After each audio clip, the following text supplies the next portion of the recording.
In Peshawar, northwest Pakistan, the provincial government has introduced special price-controlled market stalls to avoid soaring food prices during the holy month of Ramadan.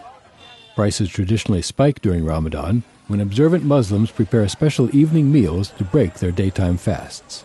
Officials have set up the price-controlled markets in cities throughout Khyber Pakhtunkhwa province. In the southern Kyrgyz city of Jalalabad, Muslims attended a public lottery to determine who can travel to Mecca this September for the annual Hajj.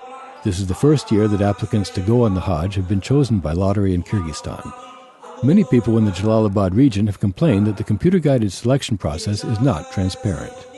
Quotas for pilgrims from each country are imposed by the government of Saudi Arabia.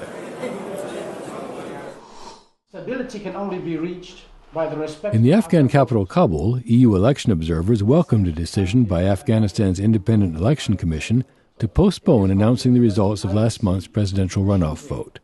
The EU election assessment team said the delay is necessary to give officials time to investigate claims of fraud and conduct an audit of nearly 2,000 polling stations. The results of the runoff are now due to be announced on July 7, following the 4-day postponement. In Bosnia-Herzegovina, demonstrators gathered in front of a Sarajevo court to show their support for a protester who was fighting charges of creating a public disturbance. Bojan Sverdlin was fined the equivalent of $490 for shouting "thieves" during mass protests against the ruling Social Democratic Party in March. He has refused to pay and is fighting the charges in court. In the Russian city of Izhevsk, friends and relatives visited the grave of Andrei Mironov, a human rights activist and Soviet-era dissident who was killed in fighting in eastern Ukraine in May.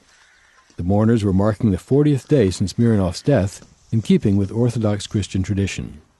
Mironov had been working in Ukraine alongside an Italian photojournalist, Andrea Rocchelli, who also was killed. Also in Russia, supporters of left-wing parties held a street performance in Moscow in which they lashed a fellow activist wearing a mask of politician Alexander Kadyrov. A member of the ruling United Russia Party, Kadyrov has faced accusations of corruption and real estate fraud related to the construction of the Olympic sites in Sochi. And that's the video roundup from Radio Free Europe, Radio Liberty.